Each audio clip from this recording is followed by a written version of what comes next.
주님은 나의 능력, 나의 노래, 나를 구원하여 주시는 분이시다. 의인의 장막에서 환호하는 소리, 승리의 함성이 들린다. 주님의 오른손이 힘차시다. 주님의 오른손이 높이 들렸다. 주님의 오른손이 힘차시다. 내가 죽지 않고 살아서 주님께서 하신 일을 선포하겠다. 주님께서는 엄히 징계하셔도 나를 죽게 버려두지는 않으신다. 구원의 문들을 열어라. 내가 그 문들로 들어가서 주님께 감사를 드리겠다. 아멘.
교동문 51번 시편 118편의 말씀입니다.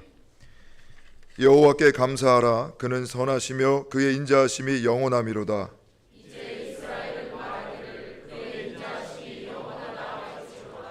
이제 아론의 집은 말하기를 그의 인자하심이 영원하다 할지로다.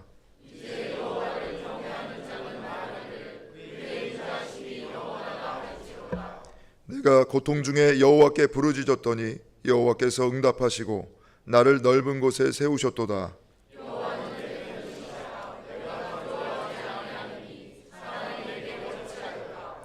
여호와께서 내 편이 되사 나를 돕는 자들 중에 계시니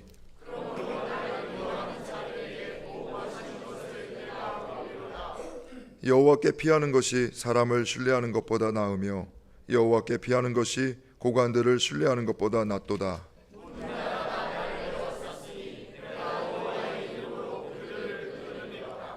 너는 나를 밀쳐 넘어뜨리려 하였으나 여호와께서는 나를 도우셨다. 나의 구원이 되셨도다. 아멘. 하나님은 통회하는 마음으로 나오는 사람들을 물리치지 않으십니다. 이제 우리들의 죄를 뉘우치고 고백합시다.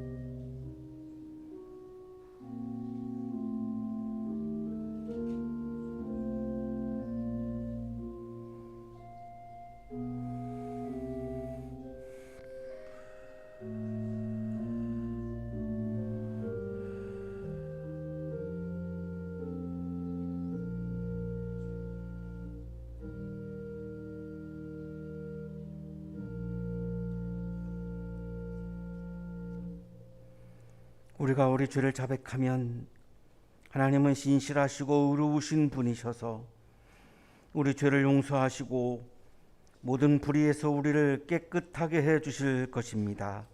아멘.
어둠의 권세를 깨뜨리시고 찬란한 부활의 아침을 맞게 허락하신 하나님 아버지께 찬양과 감사의 예배를 올립니다. 셀 수 없이 많은 흠을 가진 우리들을 위해 흠 없으신 어린 양 예수님의 고통과 피로 우리들을 구원해 주시고 거듭나게 하여 산 소망을 주시니 감사합니다. 수없이 배신하고 쓰러지고 은혜 망각증에 걸린 저희들을 포기하지 않으시고 부활의 승리로 구원해 주신 하나님의 은혜 다시 감사드립니다. 전쟁과 자연재해, 이념 갈등으로 어수선한 지구촌 모든 이들이 오늘 이 부활절 아침에 기쁨과 은혜로 마치 이리와 어린 양이 함께 풀을 먹듯이 서로 화해하여 생명이 피어나고 소생하는 역사가 일어나도록 주님 도와주시옵소서. 이사야 말씀에서 기쁨과 행복을 누리는 백성으로 새 창조하시겠다고 약속하신 하나님 아버지, 이제 우리들 이 땅에서 잠깐 근심하는 것에 절망해하지 않겠습니다.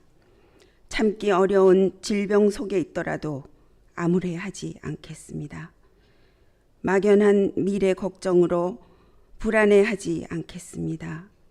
불의가 판쳐도 정의가 이김을 믿기에 억울해하지 않겠습니다. 우리들 기도의 말이 끝나기도 전에 들어주시겠다고 하신 하나님 아버지께서 우리들을 짓누르는 이 무거운 돌덩이와 같은 기도 제목 위에 주님이 이룬 부활의 권세로 다 이루어 주심을 믿고 동행해 주시는 주님을 의지하여 세상 속에 용기 있게 나아가게 하옵소서. 두려워하지 않고 주님의 사랑과 용서, 생명, 희망을 전하여 전진할 수 있는 행동하는 믿음 갖길 또한 기도합니다.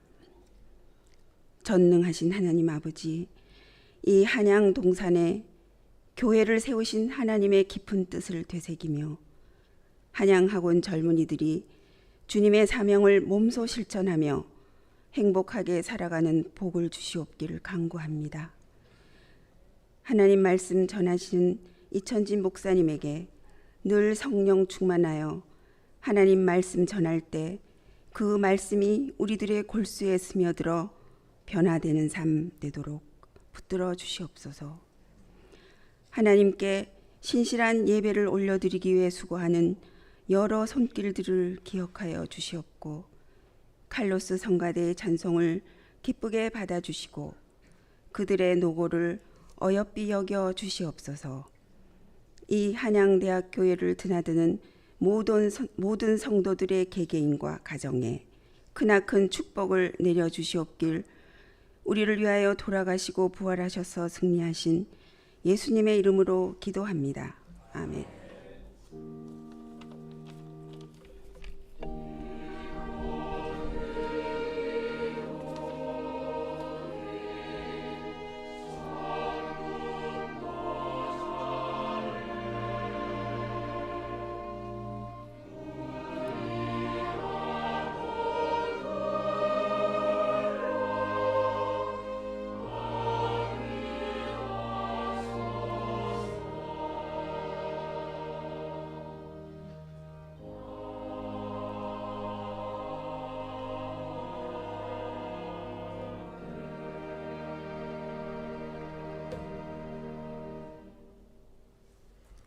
오늘 말씀은 이사야 65장 17절에서 25절까지의 말씀입니다.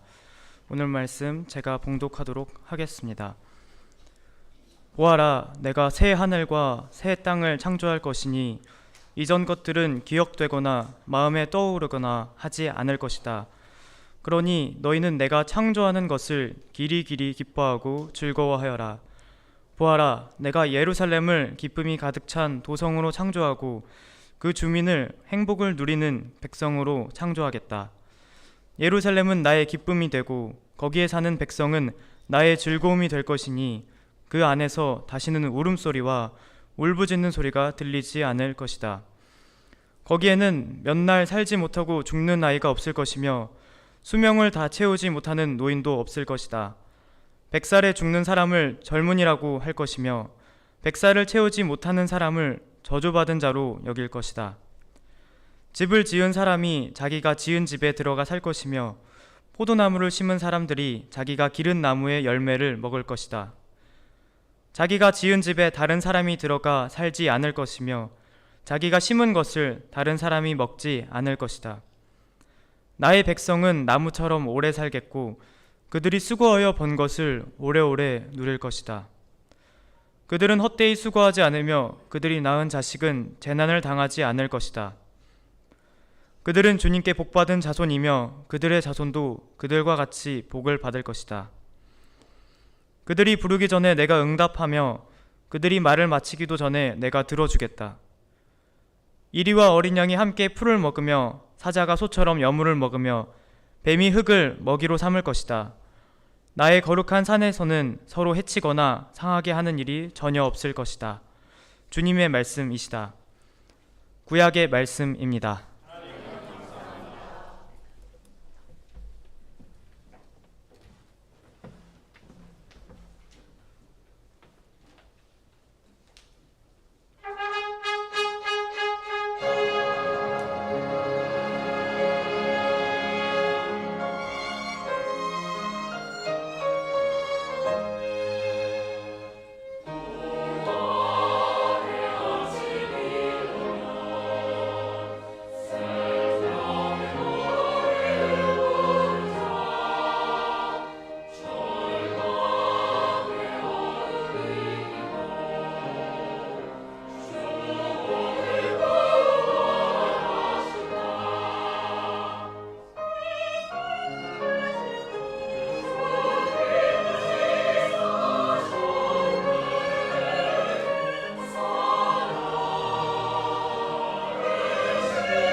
우리 은혜로운 찬양해 주신 우리 성가대원들에게 다시 한번 감사의 박수 하겠습니다.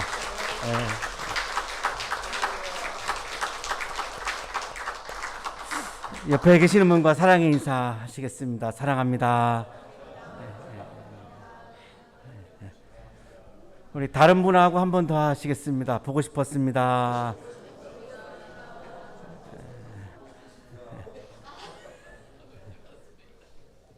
오늘 부활절 아침이어서요. 안 하시는 분하고 한 번만 더 하겠습니다. 주님께서 부활하셨습니다.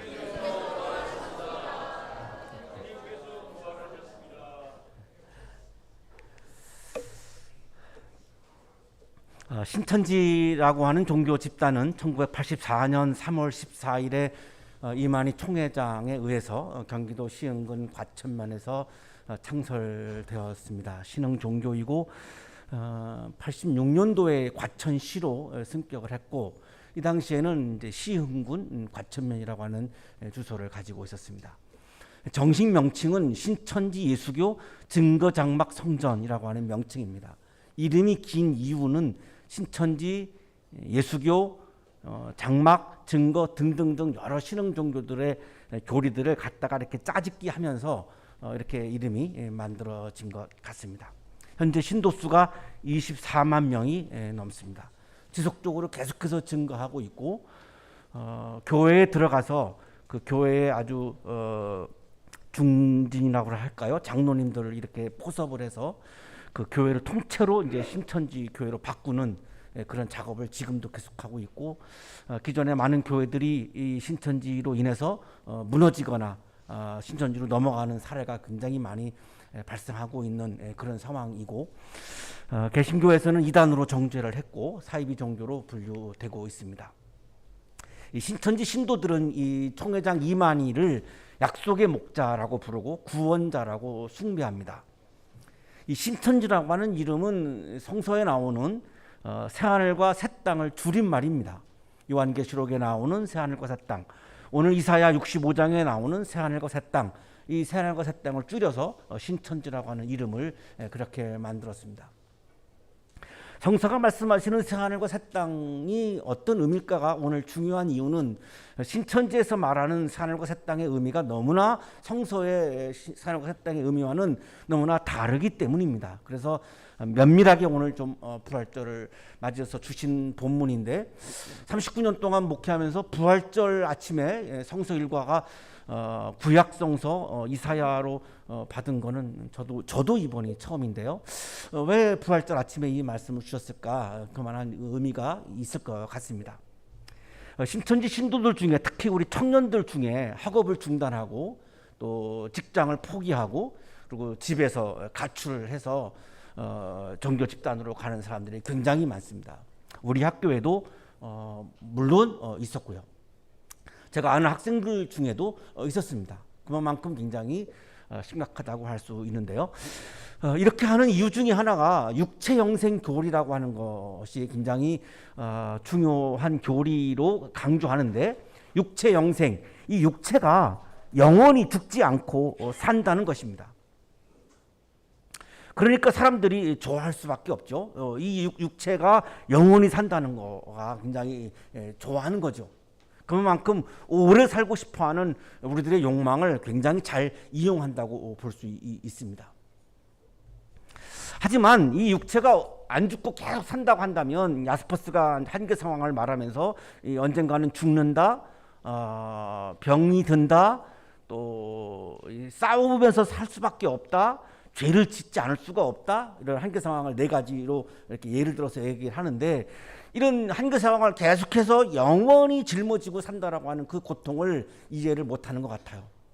이 육신이 영원히 산다라고 하는 건 이건 고통이지 이게 축복일 수가 없습니다.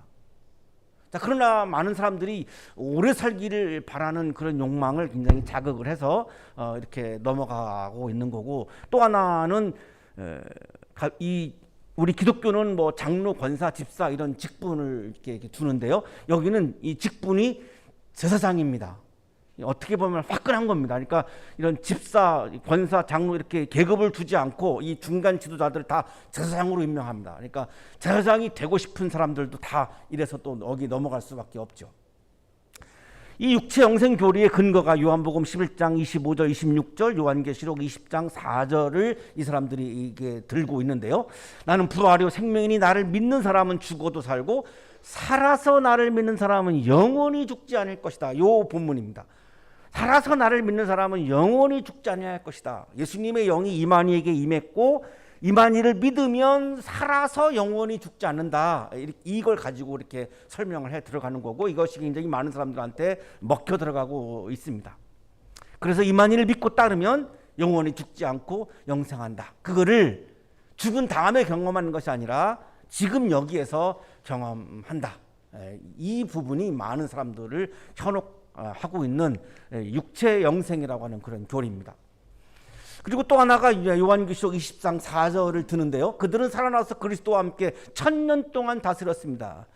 신천지에 와가지고서 이제 제사장이 되고 이렇게 되면 신인 합의를 이루게 되어서 육체적인 영생을 갖게 되고, 그 다음에 1000년 동안 다스린다. 1000년을 넘게 영원히 나는 왕 노릇한다. 이렇게 주장합니다. 그러니까 왕이 되고 싶은 사람들이 또 여기 더 빠져 들어가는 겁니다. 교회 갔더니 자기는 집사밖에 안 되는데 여기 갔더니 내가 왕 노릇한데, 이러니까 그냥 왕 노릇하고 싶은 사람들이 또 여기 막 이렇게 빨려 들어갈 수밖에 없는 거죠. 이만희 이야기입니다. 이긴 자들은 순교한 영들을 덧입어 신랑과 신부처럼 하나가 되어 살아간다. 이것이 바로 영과 육이 몸을 이루는 결혼이요 첫째 부활이다. 첫째 부활자들은 둘째 사망의 해를 받지 아니한다고 한다. 그래서 예수의 영을 입은 이만희를 통해서 우리들은 해를 받지 않고 영원히 산다. 이 육신이 영원히 산다라고 하는 것을 가장 이들이 강조합니다. 신천지가 주장하는 이 신천지, 새하늘과 새 땅의 한자를 이렇게 쓴 거죠. 이 새하늘과 새 땅은 육체 영생이 확보된 자가 영원히 죽지 않고 사는 세상을 의미합니다. 그리고 이긴 자는 이만희를 의미합니다. 그래서 이만희를 통해서만 새하늘과 새 땅 신천지에 들어갈 수 있다. 이렇게 지금 주장을 펼칩니다.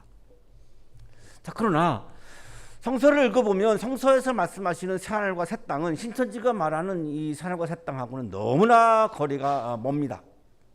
사람들이 갖고 있는 욕망을 교묘하게 자극해서 그거를 부추켜서 이렇게 끌어들이고 있는 것이지, 성서의 본래 내용하고는 너무나 다른 아주 유치한 자의적인 해석이고 또한 터무니없는 이야기입니다. 혹세무민하는 이런 이야기 말에 속는 사람들이 자꾸만 더 늘어나고 있고, 많은 기독교인들이 여기로 넘어가는 걸 보면서 참 안타까움을 많은 마음을 느낍니다. 자, 그래서 우리는 새하늘과 새 땅이 말씀하시는 내용이 뭔가, 의미가 뭔가, 진의가 뭔가를 우리가 바르게 읽어야 할 필요가 있습니다. 오늘의 성서 본문의 핵심 단어는 새하늘과 새 땅입니다. 오늘 성서 일과 본문은 이사야서인데요. 이사야 예언자를 통해서 하나님의 비전이 무엇인지, 하나님의 이상이 무엇인지, 하나님의 꿈이 무엇인지 이거를 우리들에게 들려주는 말씀이 이사야 전체입니다. 이사야서 전체가 하나님의 비전, 하나님의 이상, 하나님의 꿈을 이사야라고 하는 예언자를 통해서 우리들에게 들려주고 있는데, 하나님의 비전, 하나님의 꿈, 하나님의 이상은 한마디로 말하면 새하늘과 새 땅을 창조하는 것이다, 이렇게 말씀합니다. 우리 각자가 다 비전을 가지고 삽니다. 다 꿈을 가지고 살고 있고 또 다 어떤 이데알을 이렇게 설정하고 우리가 살아갑니다. 자, 하나님도 꿈이 있다는 겁니다. 하나님도 비전이 있다는 겁니다. 하나님의 비전의 핵심은 내가, 하나님 본인이, 하나님 스스로 새하늘과 새 땅을 지금 여기에 창조하는 것, 이것이 하나님의 비전이라고 이사야서는 우리들에게 말씀해 줍니다.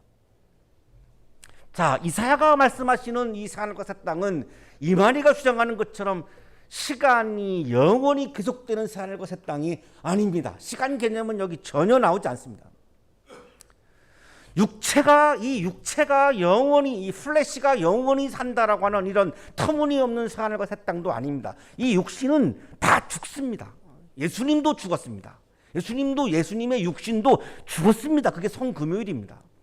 죽지 않는 사람은 없습니다. 모든 이 사이비 종교들이 유혹하는 교리 중에 하나가 안 죽는다는 겁니다. 자기가 안 죽는다. 영원히 이 육신이 산다는 겁니다.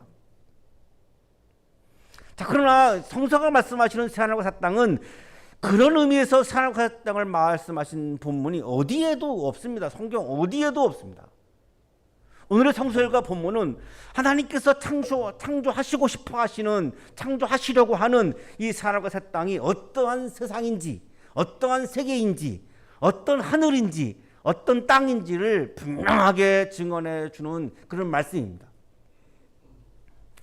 예언자 이사야가 본 하나님의 비전과 이상을 이사야 예언자가 우리들에게 전해준다라고 하는 근거가 이사야 1장 1절에 있습니다. 이것은 아모스의 아들 이사야가 유다 왕 우시야와 요담과 아하스와 히스기야 시대에 유다와 예루살렘에 대하여 본 이상이다.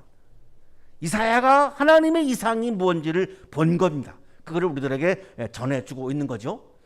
이사야서를 읽어보면 1장부터 39장까지는 주전 8세기를 배경으로 합니다. 예루살렘 성이 무너지기 전입니다. 이때의 하나님의 비전은 이스라엘의 심판입니다. 이스라엘이 너무나 타락했기 때문에 하나님의 꿈은, 하나님의 이상은 예루살렘 심판입니다. 하나님의 이상, 하나님의 비전 중에는 심판도 있다라고 하는 놀라운 사실을 우리가 보게 됩니다. 예루살렘을 심판시키는 것이 하나님의 비전입니다. 39장까지 계속해서 심판을 이사야가 전해주죠. 그리고 40장에서 55장까지는 이 역사적인 배경이 예루살렘 성전이 무너진 이유입니다. 그래서 바빌로니아의 포로가 되었을 때, 이 포로기 때입니다. 이때의 하나님의 비전은 이스라엘의 회복입니다. 40장에 들어서 가지고 이사야서는 완전히 분위기가 바뀝니다. 계속 심판 말씀하시다가 40장 가서 위로를 말씀하기 시작합니다. 이미 다 망했으니까요. 심판이 되었으니까요. 그리고 이제 56장, 66장까지 오늘 우리 성서일과 본문이 속해 있는 것이 바로 이 부분인데요. 이때 역사적인 배경은 주전 5세기입니다. 바벨로니아로 포로로 끌려갔다가 다시 페르시아의 노예인 상태에서 예루살렘으로 돌아옵니다. 포로기 이후라고 부르는데요. 이 포로기 이후의 역사적인 배경을 가지고 있습니다. 그래서 이거를 제3 이사야라고 부르는데 이때의 하나님의 비전은 새하늘과 새 땅의 창조입니다. 자, 그러면 예루살렘 성이 무너지기 전에 이스라엘로의 복귀, 복원이 아니라는 겁니다. 바빌로니아 포로가 되어서 끌려갔다가 다시 돌아왔습니다. 자, 이제 새로운 나라를 만들어야 되는데, 새로운 나라를 이루어 가야 되는데, 그때 하나님의 비전은 바빌로니아에게 망하기 이전의 나라로, 이전의 세상으로 다시 복원시키는 게 아닙니다. 완전히 다른 세상을 만드는 겁니다. 이거를 새하늘과 새 땅이라고 말씀하는 겁니다.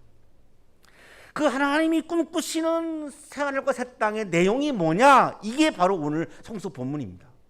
그래서 매우 굉장히 중요한 본문인데요. 이렇게 시작합니다. 보아라, 내가 새하늘과 새 땅을 창조할 것이니, 이 예루살렘에 바벨로니아 포로가 되기 이전의 세상을 복원시킨다는 게 아니고 새하늘과 새 땅을 여기에 내가 새롭게 창조할 것이니 이전 것들은 기억되거나 마음에 떠오르거나 하지 않을 것이다. 바벨로니아에게 망하기 이전의 예루살렘, 이전의 이스라엘, 이전의 예루살렘 성전 전혀 생각이 나지 않을 것이다. 왜냐하면 완전히 다른 세상이 펼쳐졌기 때문에 이런 말씀이죠. 그러니까 복원과 복귀가 아닙니다. 이만희 주장이 왜 엉터리냐면 이것이 이 육신이 죽었다가 부활하면은 내가 다시 이 몸으로 복원되는 게 아닙니다. 복귀하는 게 아닙니다. 이게 복원되면 복귀되면 또 죽어야 되고 또 병들어야 되고 또 싸우며 살아야 되고 또 죄를 지어야 되고 하는 육신이 살아나면 아무런 부활의 의미가 없습니다. 그래서 복원과 복귀가 아니라는 거죠.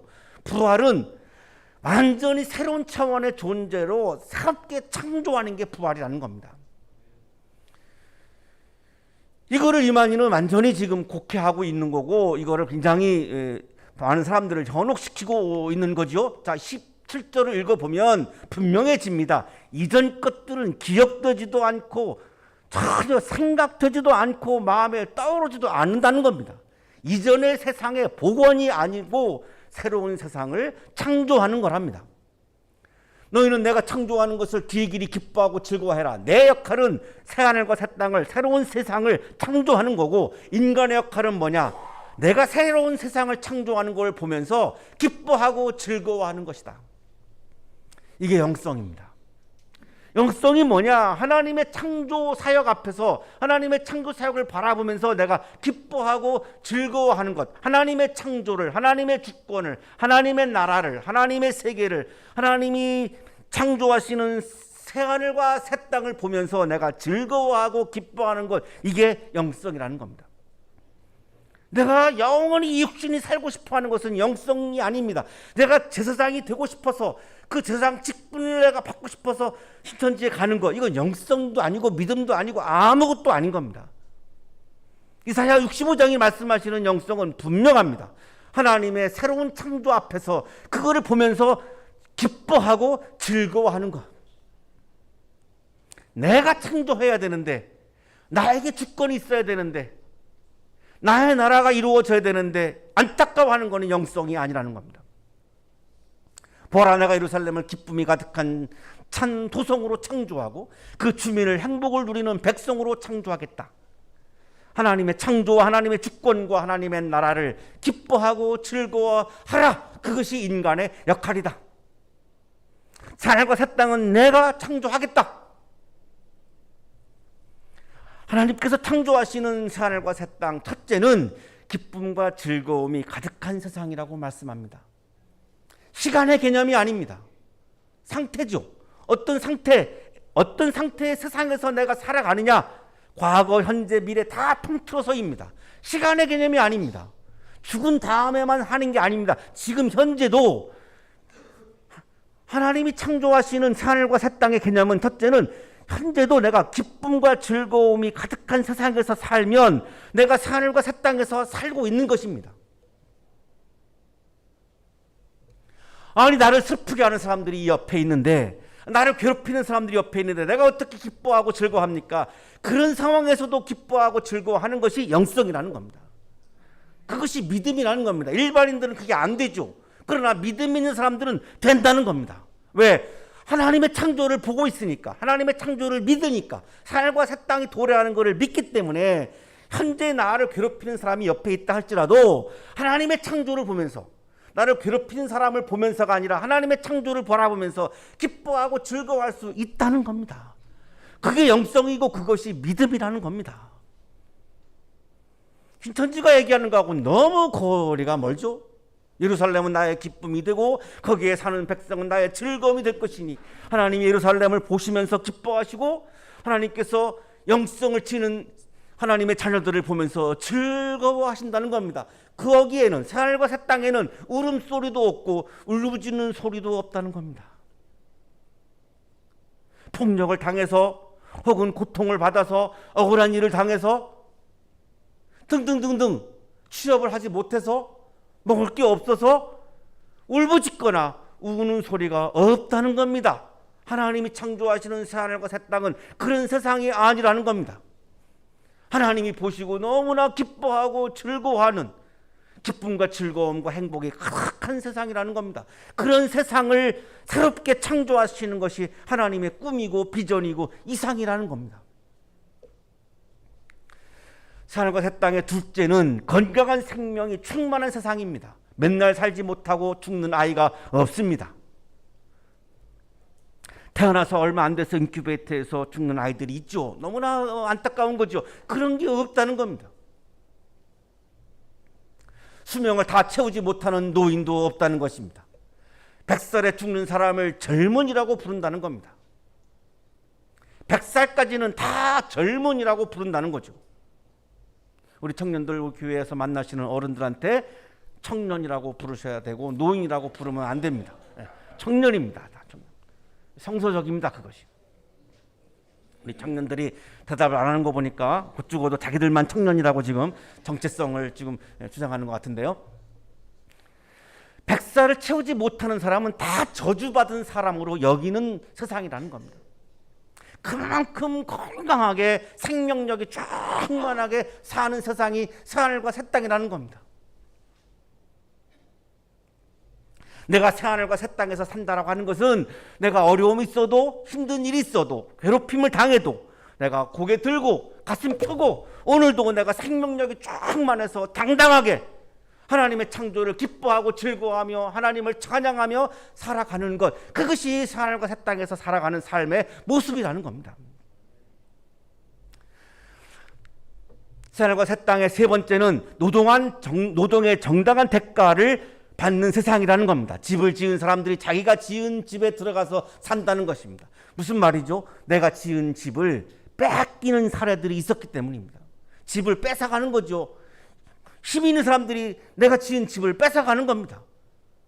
내가 농사를 지었는데 그 열매를 힘이 있는 사람들이 뺏어가는 겁니다. 그러나 새하늘과 새 땅에서는 그런 일이 없다는 겁니다. 내가 노동한 정당한 대가를 받는 세상이라는 겁니다. 자기가 심은 것을 다른 사람들이 먹지 않고 자기가 수고하여서 번 것을 오래오래 누리면서 내가 열심히 노동해서 그 노동에 대한 대가를 내가 수확하고 그걸 가지고 내가 기뻐하고 즐거워하면서 살아가는 세상이라는 겁니다. 자손들이 재난을 당하지 않고 복을 받는 세상이라는 겁니다. 새하늘과 새 땅의 네 번째는 하나님과 인간이 일체가 되는 세상이라고 말씀합니다. 새하늘과 새 땅에서는 인간이 요청하기 전에 하나님께서 응답하시는 세상이라고 말씀합니다. 하나님께서 내가 요청도 하지 않았는데도 먼저 살피시고 필요한 것을 공급해 주시고 허락해 주신다는 겁니다. 내가 하나님께 뭘 요청할 때 참 어려움이 있죠. 염치 없는 것 같기도 하고, 내가 요청하기에는 내가 너무 죄가 많은 것 같기도 하고 내가 부족한 것 같기도 하고 해서 요청하고 싶지만 이게 입이 안 떨어질 때도 있죠. 그러나 새하늘과 새 땅에서는 하나님이 다 그걸 미리 아시고 내가 요청하지 않아도 나에게 건강도 주시고 먹을 것도 주시고 일자리도 주시고 나에게 삶에 필요한 것들을 허락해 주시는 세상이라는 겁니다. 새하늘과 새 땅 다섯 번째는 강자와 약자가 함께 어울리며 사는 세상이라는 겁니다. 현재 우리가 살고 있는 세상은 강자와 약자의 갭이 너무나 크고 그리고 강자 앞에서 약자들이 너무나 억눌려 살아가는 측면이 많이 있습니다. 그러나 새하늘과 새 땅은 강자와 약자가 함께 어울리는 세상이라는 겁니다. 그것의 예를 드시죠. 이리와 어린 양이 함께 풀을 먹는다는 겁니다. 밀림에서는 이리가 어린 양을 잡아먹으면서 즐거워하고 기뻐합니다. 그러나 새하늘과 새 땅에서는 이리가 어린 양을 돌보면서 강자가 약자를 돌보면서 즐거워하는 세상이라는 겁니다. 사자가 소처럼 여물을 먹는다는 거죠. 사자가 소를 잡아먹으면서 기뻐하는 즐거워하는 세상이 아니라 사자가 소처럼 함께 달래와 냉이를 함께 먹는다는 겁니다. 사자가 토끼를 잡아먹으면서 즐거워하는 세상이 아니라 사자가 토끼와 함께 토끼풀을 먹으면서 함께 즐거워하는 세상이라는 겁니다. 지금 이게 새하늘과 새 땅인데 신천지에서 말하는 거하고 너무나 거리가 멀죠. 뱀이 흙을 먹이로 삼고 서로 해치거나 상하게 하는 일이 전혀 없다는 겁니다. 타자에게 상처를 주면서 즐거워하는 세상이 아니라는 겁니다. 타자와 함께 어울리면서 즐거워하는 세상이 새하늘과 새 땅이라는 겁니다. 하나님이 창조하시고 싶어 하시는 새하늘과 새 땅은 강자가 약자를 힘으로 해치는 야국당식의 밀림이 아니라 이리와 어린 양이 함께 풀을 먹으며 함께 살아가는 평화의 동산이라는 것입니다. 물리적인 힘을 가진 나라가 물리적인 힘이 약한 나라를 쳐들어가서 전쟁을 해서 그것을 식민지 삼고 거기 있는 자원을 다 빼앗아가면서 즐거워하고 희낙낙하는 그런 세상이 아니라는 겁니다. 신천지가 기존 교회에 들어가가지고 그 교회를 다 뺏어가면서 우리가 승리했다라고 승리의 노래를 부르는 그런 거는 전혀 새하늘과 새 땅이 아니라는 겁니다. 하나님께서는 평화의 동산 새하늘과 새 땅을 창조하고 싶어 하십니다. 이것이 하나님의 비전입니다. 내가 하나님의 자녀로 산다라고 하는 의미는 내가 하나님의 꿈을 내가 같이 꿈을 꾸는 사람이 하나님의 자녀입니다. 하나님은 새하늘과 새 땅을 꿈꾸시는데 내가 그거와 다른 세상을 꿈꾼다라고 하는 것은 내가 하나님의 자녀가 아니라고 하는 말과 같은 말입니다.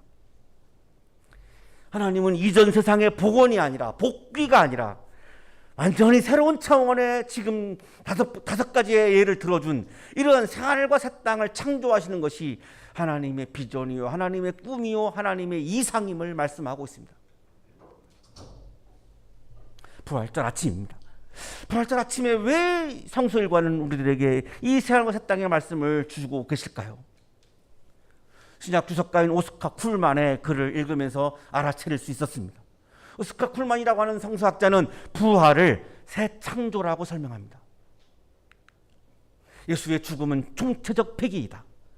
그의 육체만이 죽은 것이 아니라 그의 영혼도 죽었다. 그는 전적으로 죽음을 당하였다. 그의 존재 전체가 완전히 폐기되었다. 이 예수를 하나님께서 다시 살리셨다면 그의 부활은 오직 하나님의 은혜와 능력을 통한 절대적 새 창조이다. 예수님의 부활은 무덤에 들어가시기 전에 이 육신으로 다시 복귀된 것이 아니라 새로운 차원의 몸으로 완전히 새로운 창조한 것이 부활이라고 오스카 쿨만은 설명합니다. 베르너 엘러트라고 하는 누른베크 대학에서 조직신학을 가르치는 엘러트라고 하는 신학자도 역시 부활을 새 창조라고 설명합니다. 부활은 죽음 후에도 남아있던 인간의 어떤 부분이 다시 살아나는 것이 아니라 하나님의 완전한 새 창조이다. 세계적인 신학자들이 이렇게 계속해서 같은 말을 하고 있다고 하는 것은 이것이 분명한 엄청난 근거가 있음을 말씀하고 있는 건데, 이 신학자들이 이렇게 주장하는 근거는 사도 바울의 말씀에 있습니다. 고린도전서 15장 40절입니다.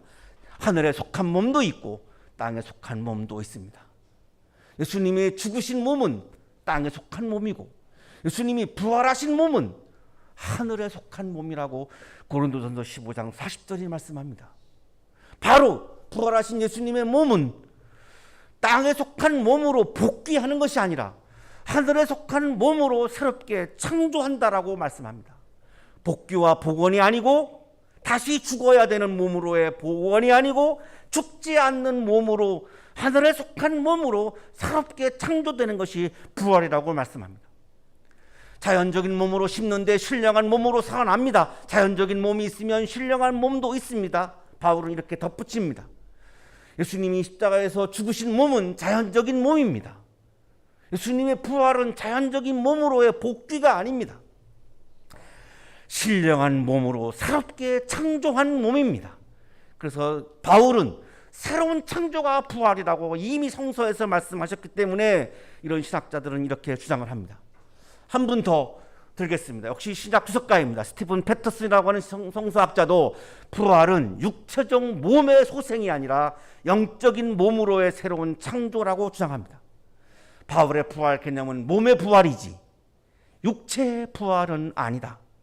몸과 육체를 부활합니다. 육체는 플래시, 몸은 바디.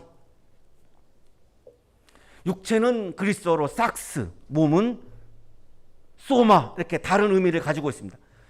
예수나 예수를 따라 부활하게 될 사람들은 영적인 몸을 갖고 있는 것이지 육체적인 몸을 갖고 있는 것이 아니다. 육체적인 몸으로 다시 복원되는 것이 아니라 영적인 몸으로, 죽지 않는 몸으로 완전히 새롭게 창조하시는 것이다. 캠브리지 대학 그리고 옥스퍼드 대학에서 교수하다가 영국 성공회 수장으로 지냈던 캔터베리 대주교입니다. 로안 윌리엄스는 설교문을 통해서 부활은 새하늘과 새 땅에서 지금 살아가는 것이라고 설명합니다. 부활은 지금 우리의 삶이 이 세계와는 조금 다른 공간에서 연장되는 것이 아니라 이만희가 말하는 것처럼 시간의 상황에서 계속해서 가는 연장되는 것이 아니라 새로운 세계에서 살게 되는 것이기 때문입니다. 내가 부활 신앙을 가지고 있다라고 하는 말은, 내가 부활을 믿는다라고 하는 말은 하나님이 나를 이 시간에 새롭게 창조하신다라고 하는 것을 믿는 거고, 하나님이 나를 새롭게 창조한다라고 내가 믿는다면 조그만 어려움 앞에서, 조그만 핍박 앞에서, 조그만 고난 앞에서 절망하고 좌절하는 것이 아니라 고개를 들고 가슴을 펴고 오늘도 그럼에도 불구하고 고통이 있음에도 불구하고 고난이 있음에도 불구하고 오늘 내가 당당하게 그리스도인답게 믿음 안에서 살아가는 것, 이것이 바로 부활신앙을 지닌 사람의 모습입니다. 그리스도인들은 고개를 들어야 합니다. 가슴을 펴야 합니다. 위축되지 말아야 합니다. 기죽지 말아야 합니다. 내가 부활신앙을 소유했다면 그럴 이유가 전혀 없습니다. 오늘 이 시간에 하나님은 나를 새하늘과 새 땅을 나에게 선물로 주고 계시고 새하늘과 새 땅에서 살아가는 생명체로 나를 새롭게 창조해 주시는 것을 믿는다면 내가 삶에서 이루어지는 발생하는 작은 여러 가지 많은 어려움들 앞에서 위축될 이유가 전혀 없기 때문입니다.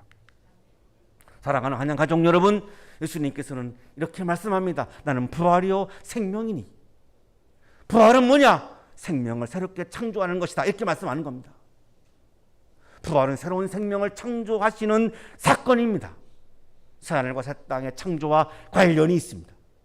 그래서 오늘 이사야 65장을 우리들에게 성서 일과 본문으로 주고 있는 것 같습니다. 새하늘과 새 땅은 우리가 한 번도 경험해보지 못한 완전히 다른 차원의 세계입니다. 새하늘과 새 땅에서 경험하는 기쁨과 평화도 지금까지 우리가 경험해보지 못한 것입니다. 오늘 부활절을 맞이했습니다. 하나님께서는 새하늘과 새 땅의 기쁨과 평화를 이 시간 우리에게 선물로 주고 계십니다. 새하늘과 새 땅에서 살아가는 기쁨과 평화가 여러분에게 충만하기를 축원합니다. 부활신앙과 함께 새하늘과 새 땅의 기쁨과 평화가 충만하셔서 어떠한 고난이 있더라 할도 어려움이 있다 할지라도 그거를 부활신앙으로 이겨내시고 어떠한 상황에서도 기쁨과 평화가 충만한 상황에서 오늘도 믿음 안에서 승리하며 살아가는 여러분의 삶이 되시기를 간절히 축원합니다. 거룩하신 주님, 어렵고 힘든 순간들이 많습니다. 나의 힘으로 이겨내기 어려운 고통들도 참 많습니다. 부당한 일들도 많이 경험하며 살아갑니다. 주저앉을 때도 있고 절망할 때도 있고 좌절할 때도 있습니다. 앞이 보이지 않을 때도 있습니다.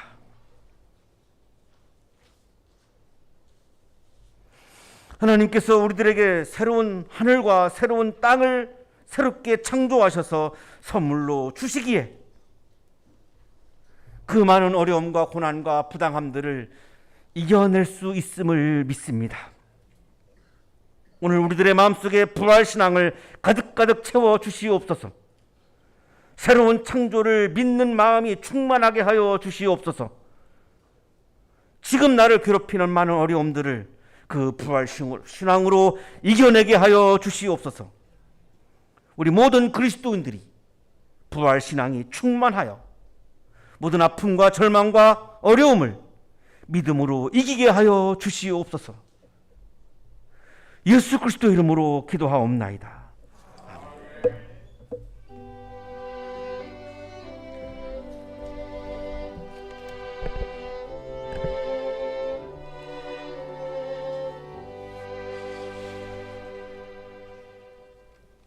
자, 교회 소식 알려드리겠습니다. 오늘은 부활절입니다. 죽음과 절망의 권세 깨뜨리시고 다시 사신 예수님의 부활 능력과 그리고 새 창조의 소망이 여러분의 삶 가운데 가득하시기 바랍니다. 다음 주일은 부활절 둘째 주일로 해당 성서일과 본문 요한복음 20장 24절에서 29절까지의 말씀입니다. 자, 이 말씀 가지고 담임 목사님께서 보지 않고도 믿는 사람은 복이 있다 라는 제목으로 설교해 주시겠습니다. 주중에 본문을 묵상해 주시기 바랍니다. 자, 예배 후에 기획위원회의가 세미나실에서 진행됩니다. 우리 기획위원분들은 참석해 주시기 바랍니다. 자, 12시 30분부터 진행되는 청년교회 모임, 오늘 기획위원회가 있으니 친교실에서 모이겠습니다. 우리 청년회장의 안내에 따라서 이동하셔서 식사하신 후에 모임을 진행하도록 하겠습니다. 자, 한양대학교 성악과 교수로 봉직하셨던 우리 박정원 성도님의 퇴임을 기념하며 이 국내외 제자들이 헌정 공연 준비했습니다. 이번 주 4월 14일 금요일 오후 7시인데 백남음악관에서 열립니다. 27년 이 교정에서 제자들 양성에 혼신의 힘을 다하신 그 노고와 소중한 시간들 축하하는 자리라고 하는데 우리 교우 여러분들도 함께 참석하셔서 자리 빛내주시고 또 축하해 주시기를 바랍니다. 우리 박정원 교수님 어디 계시죠? 그동안 수고 많이 하셨는데 이 시간 잠깐 자리에서 일어나시면은 축하의 박수 한번 보내드리도록 하겠습니다. 축하합니다. 네.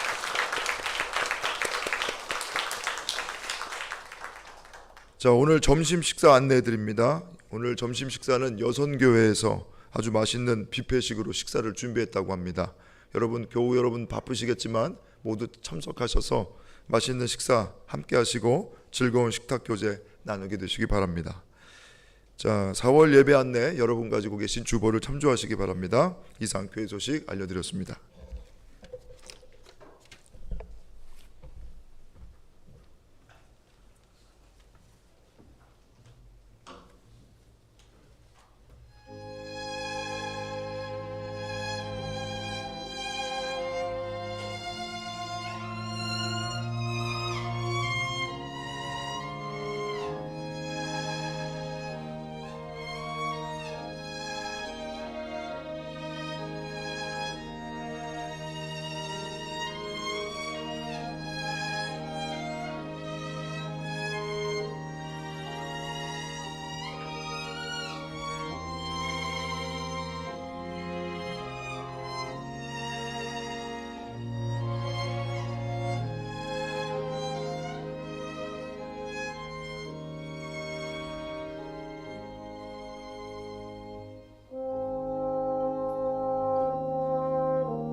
거룩하신 하나님 감사합니다. 오늘 부활절을 허락하여 주시고 주님께서 새하늘과 새 땅을 창조하신다라고 하는 믿음을 주시고 새하늘과 새 땅을 우리에게 선물로 주시는 하나님을 믿는 마음을 허락하여 주셔서 부활신앙을 가지고 믿음 안에서 승리하는 삶을 기대하며 세상을 향하여 힘차게 나아가게 하시니 감사합니다.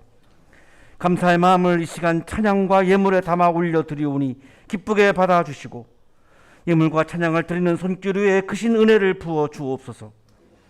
예수 그리스도 이름으로 기도하옵나이다. 아멘.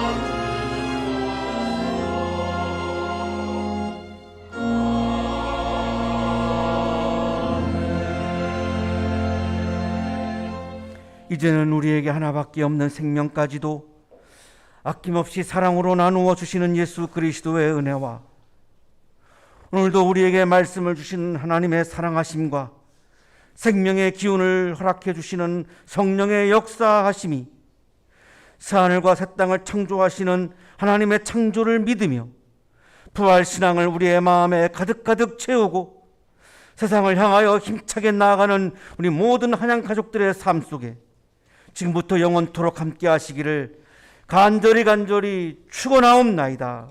아멘.